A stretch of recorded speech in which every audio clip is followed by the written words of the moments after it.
Happy to be joined today by the founder and CEO of Crossroads of the West Gun Show, Bob Templeton. How are you today, Bob? Doing well, thanks, Tom. For those of our viewers that are unfamiliar with your business, would you give a background and tell us a little bit about what you do? Sure, we produce gun shows in 4 states, Arizona, California, Utah, and Nevada. We started in our basement 40 years ago doing shows in Salt Lake City on a part-time basis, and it's grown to where we are now the largest gun show producers in America. We have 64 shows in 15 different venues. I understand that the business is very different today than it was when you first started it. Started the business. Could you walk us through the transition and how things got to where they are today? Yeah, it's interesting that the level of effort one has to expend to do gun shows in, say, Arizona versus California.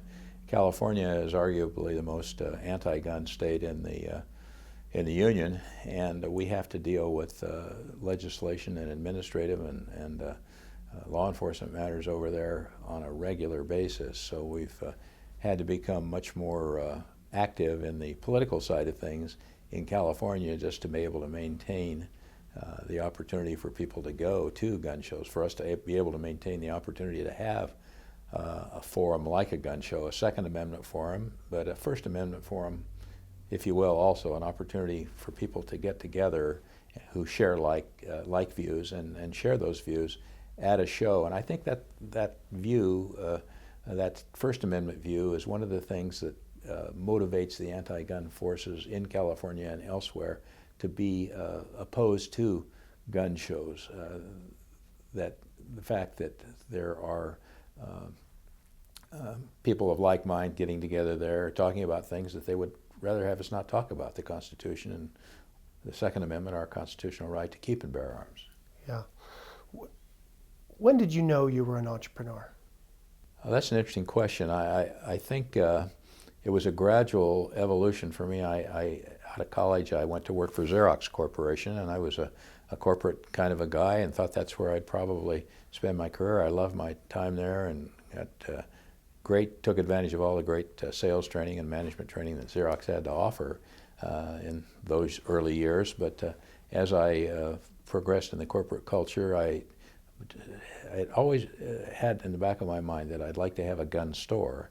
And so as I progressed in that corporate culture, it became more and more evident to me that I had that I might do better on my own than I did within the corporate culture. So I started thinking about planning, organizing, daydreaming, if you will, about a gun store, and that's kind of where it all started. And I was out of college 2 or 3 years before I realized that I really did want to be in business myself. So I organized the gun store, and from there evolved the gun shows that we're in today.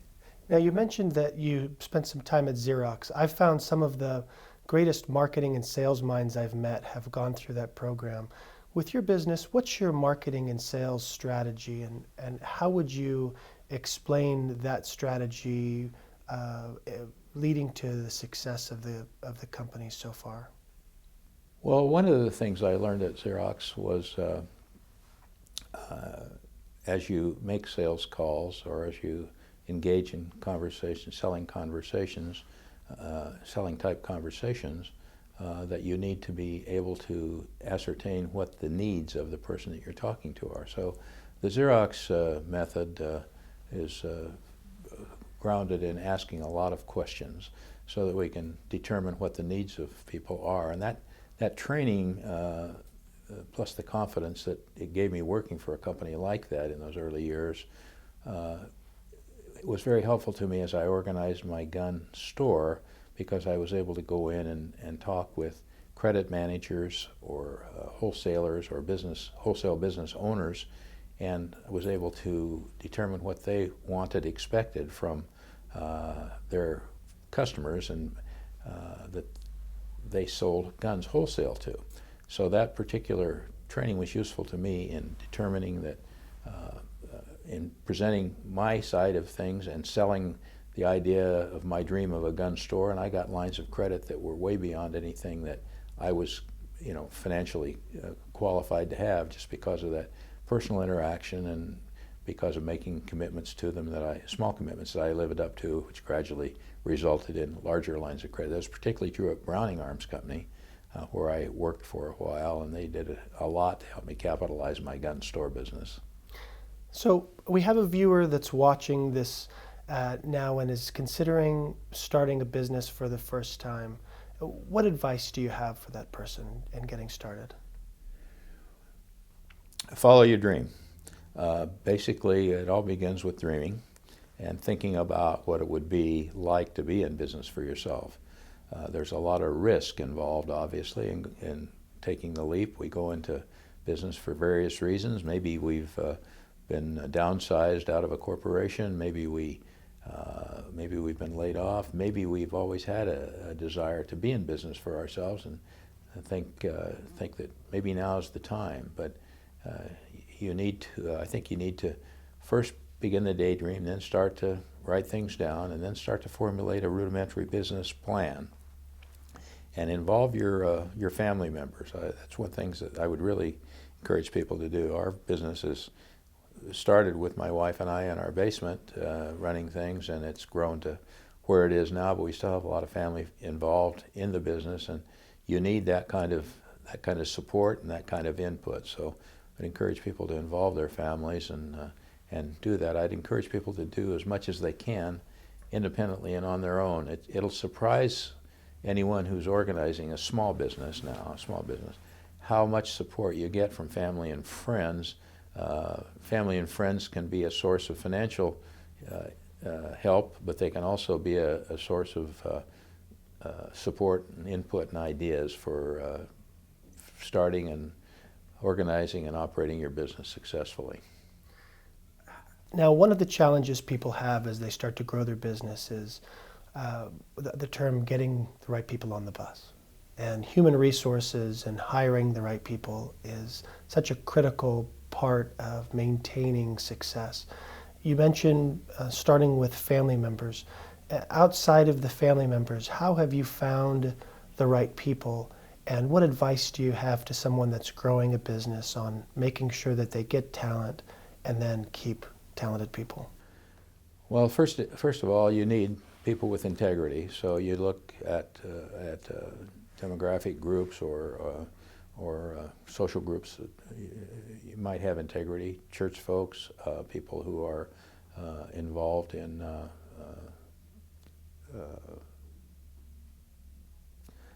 philanthropic activities, people who are not necessarily focused on business. If they were entrepreneurs, they would be in it for themselves. But we have one of our employees that started with us 35 years ago, and people don't leave us because we've created a friendly environment in which to work. So I think depending on how your business grows, initially I think it's really important to surround yourself with people that have a very high level of trust in, and those may come from within your family, they may come from within your church group, or from other sources, third parties who recommend people who have integrity and can be trusted to do what you need to do and will support the business.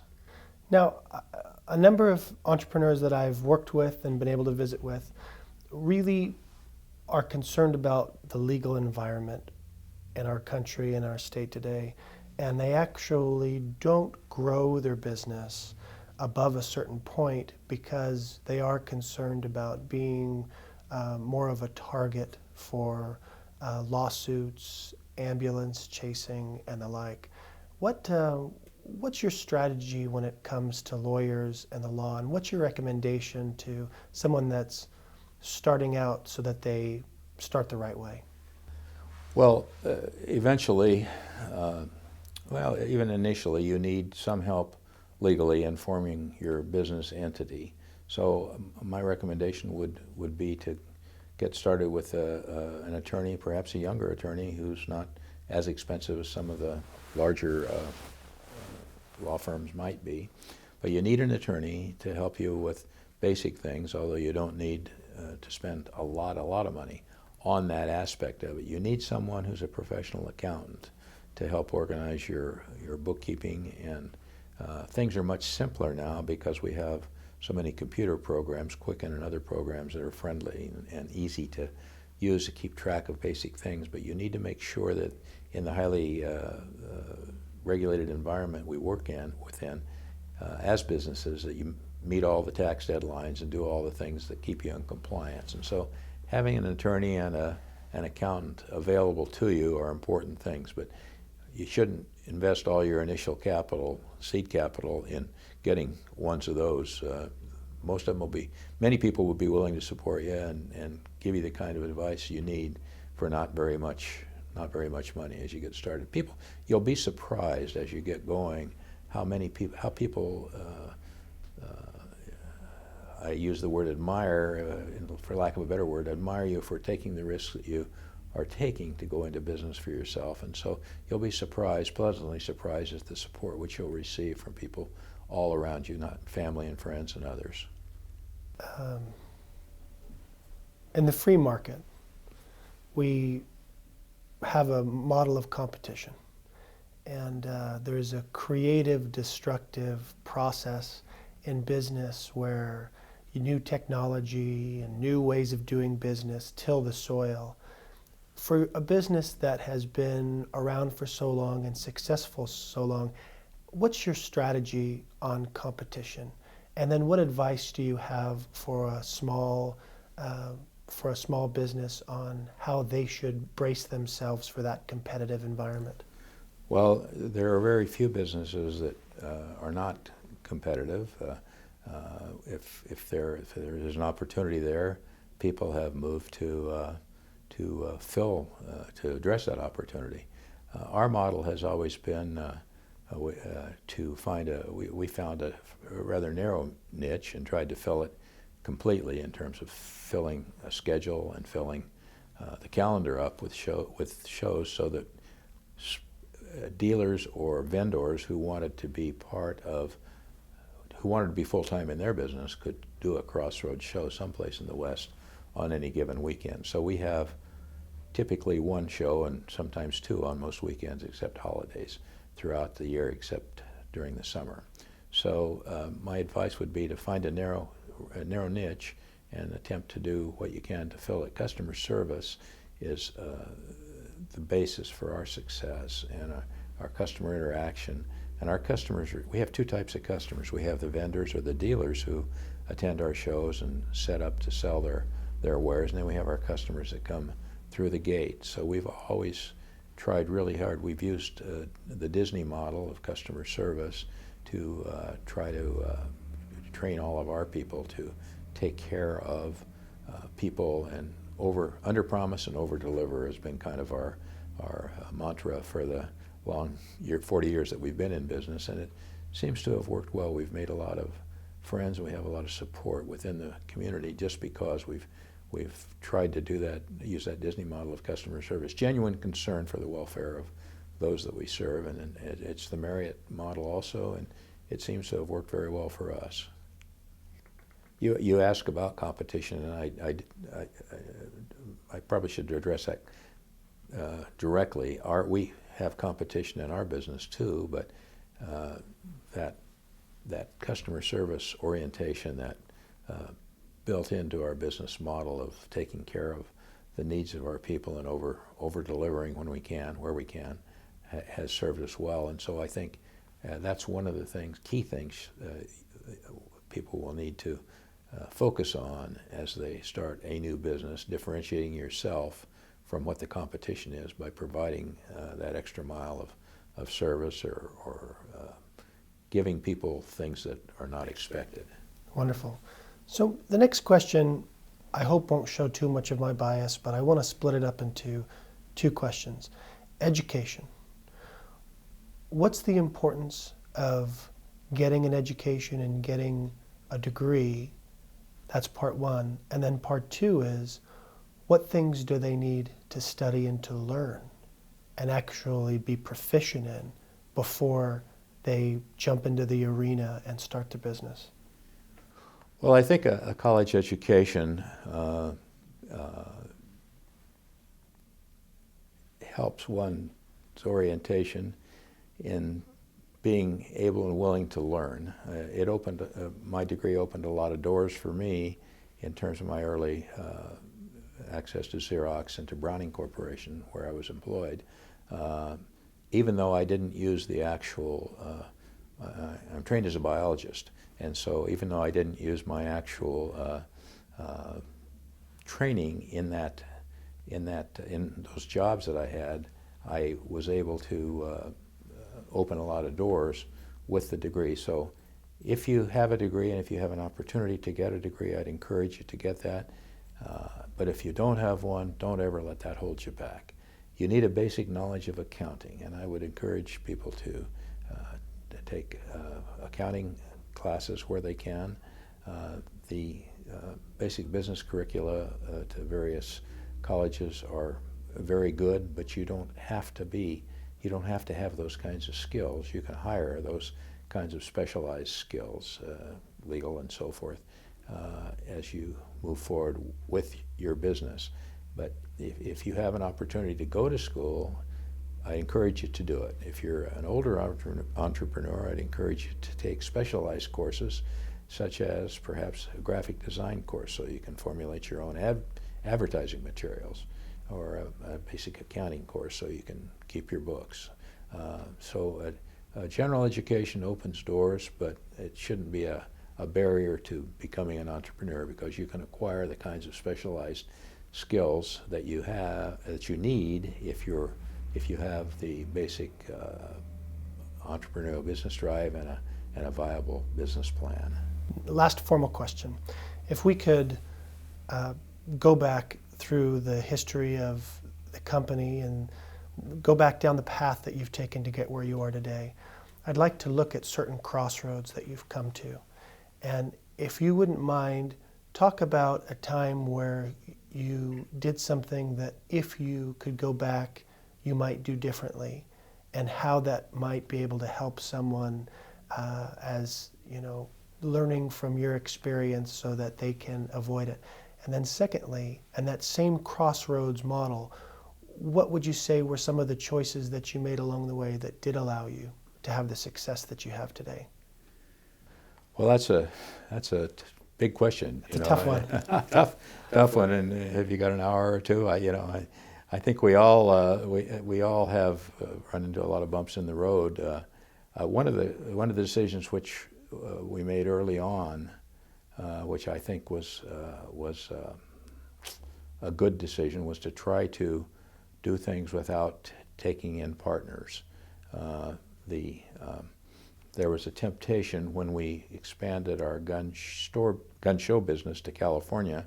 We needed seed capital, and there was a temptation to take in a partner, and an invitation extended to us by several people who wanted to become partners with us in this new gun show 30 years ago in California. Well, we decided to borrow the money just specifically for that show and share the profits from that one individual show rather than to create a general partnership. And that was one of the good decisions that we made, because had we, for that initial $5,000 investment that young man had offered to us to help us with the advertising for that show, we would have given up presumably half of everything that we have now. So that was a good decision. So I would encourage you, to the extent that you can, as a budding entrepreneur, to not have to, unless you have to, absolutely have to raise capital, not to take in partnerships, not dilute your own ownership, because the objective, of course, of entrepreneurship is, or should be, being able to create a better life for yourself and for your family. And if you can do that, and if you can do that by yourself or with your spouse as a partner, you're much better off keeping it all under one roof than you are in sharing it with others. I can't think of any decisions that I made. Going back to, if I had known I was going to be in business or have a desire to be in business, I would have probably taken more business-related classes in college. I took some statistics classes, which have been useful, and some business electives, but never any heavy-duty accounting classes or anything, which I think that would have been a help to me had I done that. But overall, it's been a great ride, and I certainly like to encourage people to think in terms of being able to control their own destiny and being able to put those daydreams on paper and then put that paper into a business plan and start working toward going into business for yourself. You'll be surprised at how many people will support you in it and how it's difficult and it's challenging, and there'll be a lot of bumps in the road, but you'll be generally pleased with the results. There's over 600,000 businesses are formed every year here in America, and contrary to what some of the things that you read, most of them do succeed.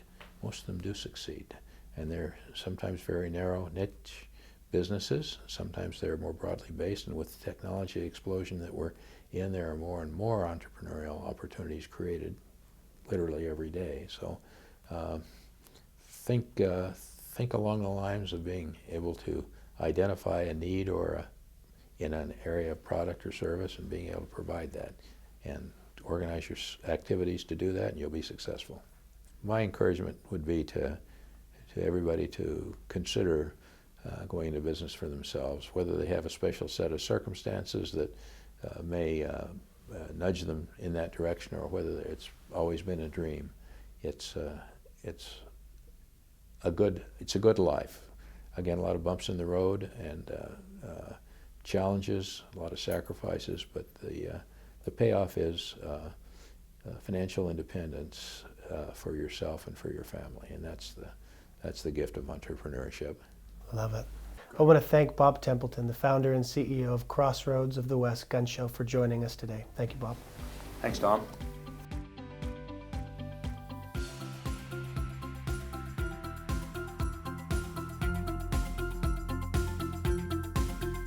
If you're interested in starting a business, go to the Arizona Corporation Commission website at azcc.gov. And best of luck in your entrepreneurial endeavors.